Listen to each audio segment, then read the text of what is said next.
সহি হাদিসে উল্লেখ আছে, আমাদের নবী মুহাম্মদুর রাসূলুল্লাহ সাল্লাল্লাহু আলাইহি ওয়াসাল্লামের শরীর মুবারকে আল্লাহ পাক রব্বুল আলামিন 4000 বাহাদুর পুরুষের যৌন শক্তি দান করেছিলেন। যৌন শক্তি বুঝেন তো? একজন পুরুষের শরীরের যৌন শক্তি মানে বিবি রাখার ক্ষমতা। যৌন শক্তি মানে বিবি রাখার ক্ষমতা। ইংরেজিতে এটাকে সেক্স পাওয়ার বলা হয়, কুরআন হাদিসের ভাষায় এটাকে কুওয়াতে বাহ বলা হয়, বাংলায় বলা হয় যৌন শক্তি।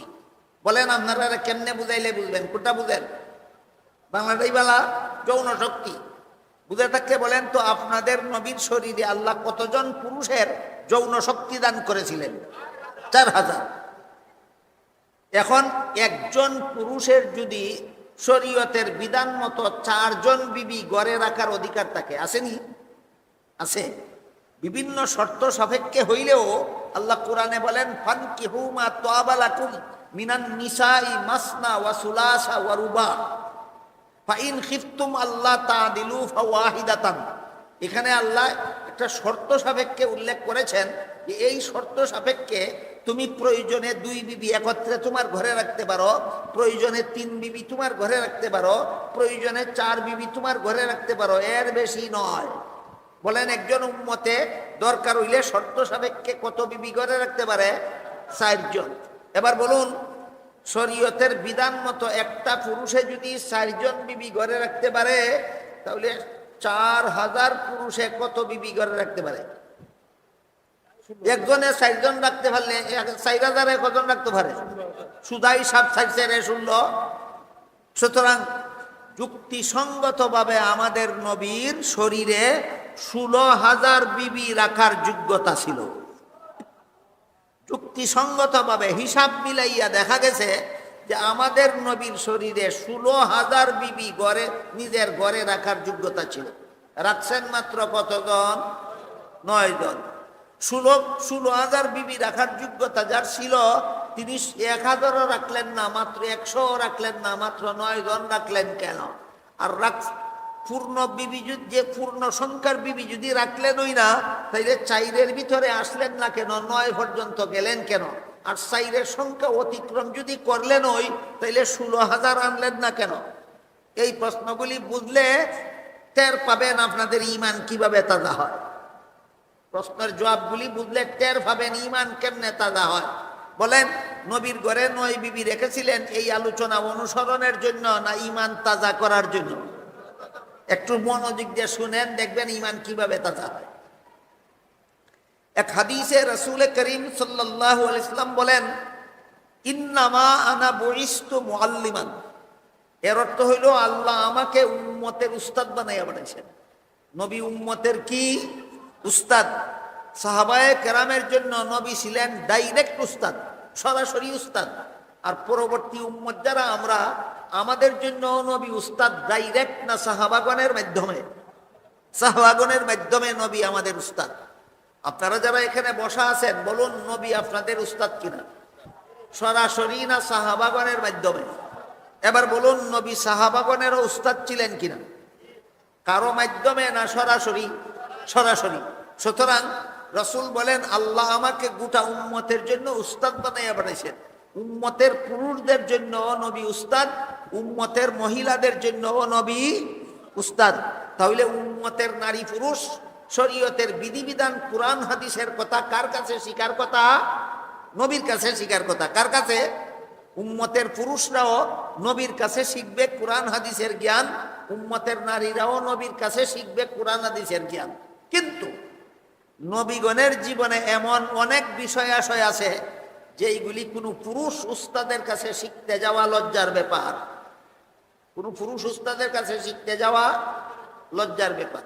যারা যারা বয়স্ক তারা বুঝে নেওয়ার কথা, যারা নাবালক এরা না বুঝলেই বালা। বলেন, পুরুষ উস্তাদের কাছে মহিলাদের যেসব বিষয় শিখতে যাওয়া লজ্জার ব্যাপার, এই বিষয়গুলি নাবালক ছেলেরা বুঝলে বালা না না বুঝলেই বালা? না বুঝলেই বালা।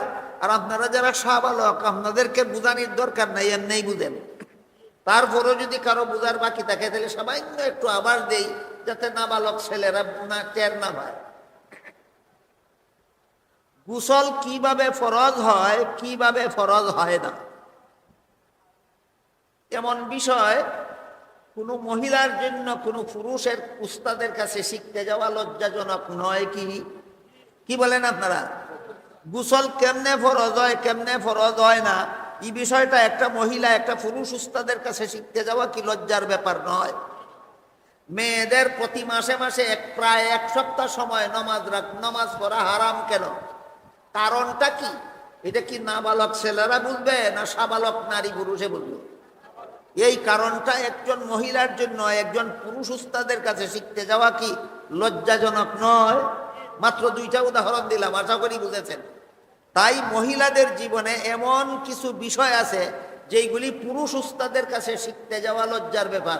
তবে মহিলাদের জীবনে এমন একজন পুরুষ আছেন যার কাছে জীবনের কোনো কিছু শিখতে যাওয়া লজ্জা নয়, তিনি হলেন একমাত্র স্বামী।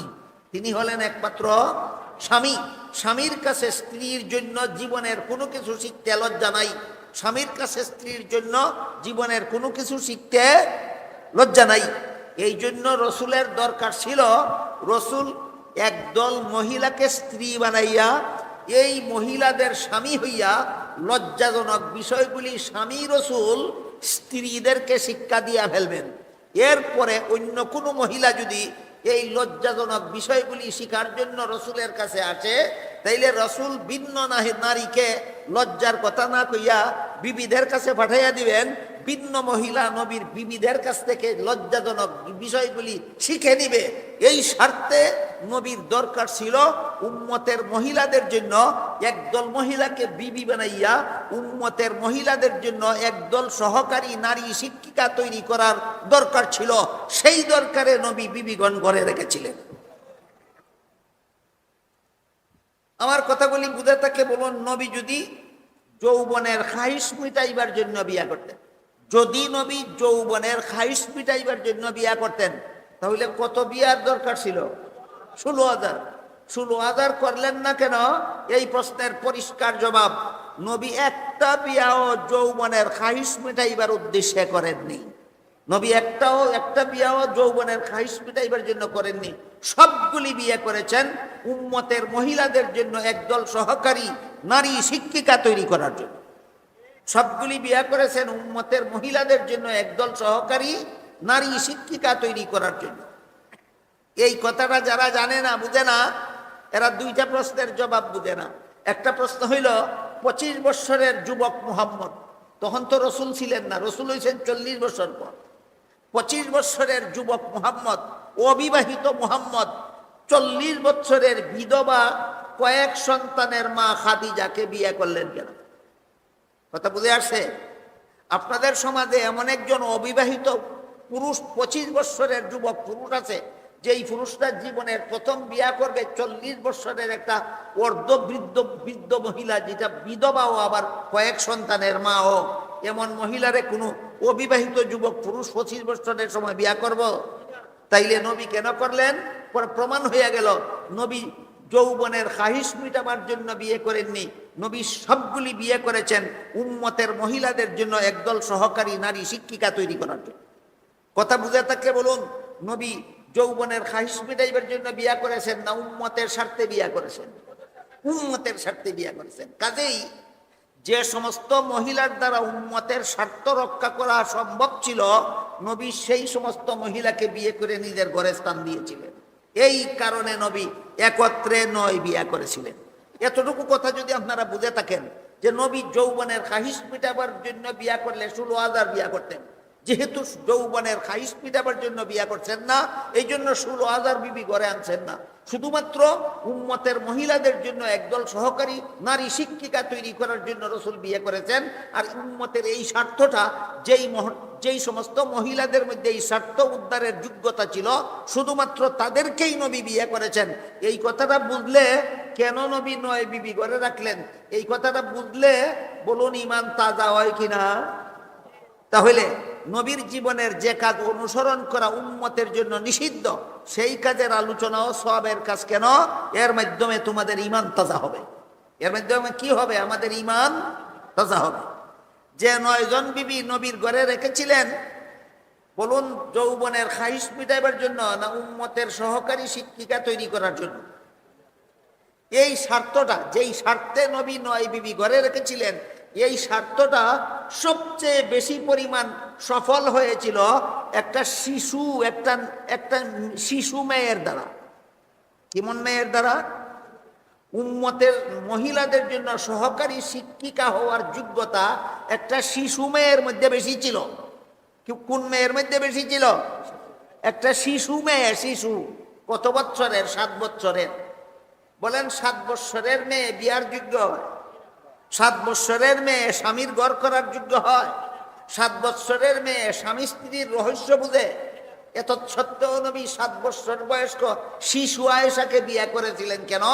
কারণ উম্মতের সহকারী শিক্ষিকা হওয়ার যোগ্যতা অন্যান্য বিবির চেয়ে আয়েশার মধ্যে বেশি ছিল। সহকারী শিক্ষিকা হওয়ার যোগ্যতা অন্যান্য বিবির চেয়ে শিশু আয়েশার মধ্যে বেশি ছিল। এই জন্য মুহাম্মদুর রাসূলুল্লাহ সাল্লাল্লাহু আলাইহি ওয়াসাল্লামের হাদিসে উল্লেখ আছে, আয়েশা ছিলেন নবীর সবচেয়ে মহব্বতের বিবি। আয়েশা ছিলেন নবীর সবচেয়ে মহব্বতের বিবি। আমি আপনাদের জিজ্ঞাসা করতে চাই, ধরুন একটা কথার কথা, আপনি যদি 4টা বিয়া করেন, একটা বিয়া করলেন 18 বৎসর মহিলা, আর একটা বিয়া করলেন 20 বৎসরের মহিলা, আর একটা বিয়া করলেন 22 বৎসরের মহিলা, আর একটা বিয়া করলেন 7 বৎসরের শিশু। কটা বিয়া হইল? 4টা। প্রথম বিবির বয়স কত? 18 বছর। দ্বিতীয় বিবির বয়স কত? 20 বছর। তৃতীয় বিবির বয়স কত? 22 বছর। বলুন, চতুর্থ বিবির বয়স কত? 7 বছর। এই 7 বছরের মেয়েটারে আপনি বিয়া করলেন, এটা না বুঝে নারী পুরুষের রহস্য, না বুঝে সাবালক নাবালক, না বুঝে স্বামী স্ত্রীর ব্যাপার চেপার, এই যে 7 বছরের মেয়েটারে বিয়া করলেন, আপনার দাম্পত্য জীবনে, বৈবাহিক জীবনে ওই 18 বছর, 20 বছর, 22 বছরের বিবির থেকে 7 বছরের শিশুটারে বেশি মহব্বত লাগবে? মোটেও না। 7 বছরের শিশু, এটার স্ত্রী হিসাবে কিসের মহব্বত? কিন্তু হাদিসে উল্লেখ আছে, আল্লাহর রাসূল অন্য সমস্ত বিবির চেয়ে আয়েশাকে বেশি মহব্বত করতেন। বলুন, অন্যান্য বিবির মহব্বত নবীর অন্তরে বেশি ছিল না আয়েশার মহব্বত বেশি ছিল? যেই মহিলা বিবি হওয়ার যোগ্যই না, যেই মহিলা নিয়ে সংসার করার যোগ্যই না, যেই মহিলা স্বামী স্ত্রীর রহস্য বুঝেই না, এই মহিলাটা নবীর সবচেয়ে বেশি মহব্বতের বিবি ছিল। কেন? একমাত্র কারণ, নবী উম্মতের স্বার্থে বিয়ে করেছেন, যৌবনের খাহিশ মিটাবার জন্য নয়। আয়েশার মধ্যে উম্মতের সহকারী শিক্ষিকা হওয়ার যোগ্যতা অন্য বিবির থেকে বেশি ছিল। বুঝে থাকতে বলুন, আয়েশার মধ্যে উম্মতের সহকারী শিক্ষিকা হওয়ার যোগ্যতা অন্য বিবির সমান ছিল না বেশি ছিল? এই কারণে নবীর কাছে আয়েশা সবচেয়ে বেশি মহব্বতের বিবি ছিলেন। আয়েশার মধ্যে যে যোগ্যতাটা বেশি ছিল, উম্মতের নারীদের সহকারী শিক্ষিকা হওয়ার যোগ্যতাটা যে আয়েশার মধ্যে বেশি ছিল, এই কথাটা আপনাদেরকে বোঝাবার জন্য একটা ঘটনা বলি। চিনির চার মধ্যে লবণ মিশাইয়া লইয়া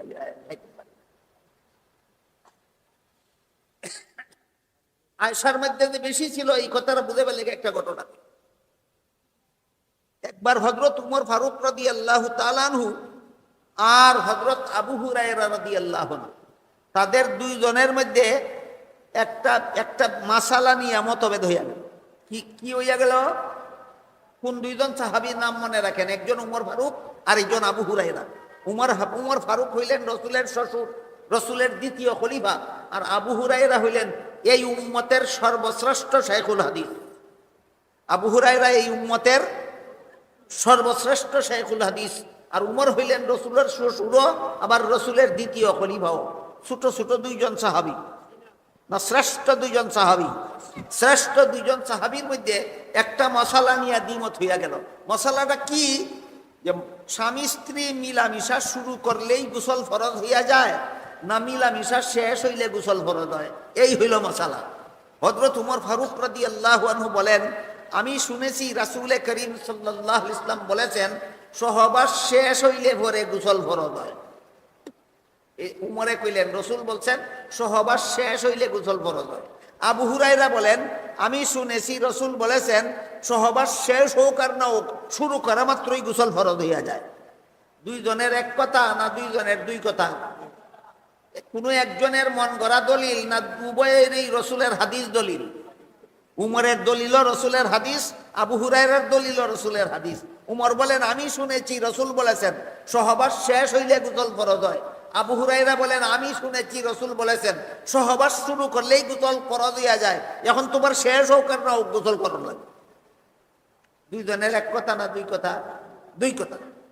আবু হুরায়রা বলেন উমর আমি নিজে যেই কথা রসুল থেকে শুনছি এই কথা ছাড়বো না আপনার কথায়। উমর বলেন হে আবু হুরায়রা আমি যেই কথা রসুলের কাছ থেকে শুনছি এই কথা ছাড়বো না তোমার কথায়। মীমাংসা হইয়া গেল না অমীমাংসিত রইল? এমত অবস্থায় উমর একটা প্রস্তাব করলেন। উমর বললেন ও আবু হুরায়রা ব্যাপারটা তো স্বামী স্ত্রীর ব্যাপার। সহবাস শুরু আর শেষ কার কার ব্যাপার? স্বামী স্ত্রীর ব্যাপার। ব্যাপারটা তো স্বামী স্ত্রীর ব্যাপার।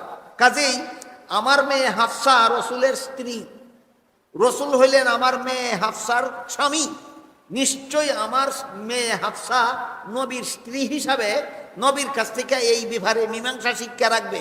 চলো আমার মেয়ে হাফসার কাছে গিয়ে সমাধানটা লইয়া লো। কথা বুঝতে পারতেছেন?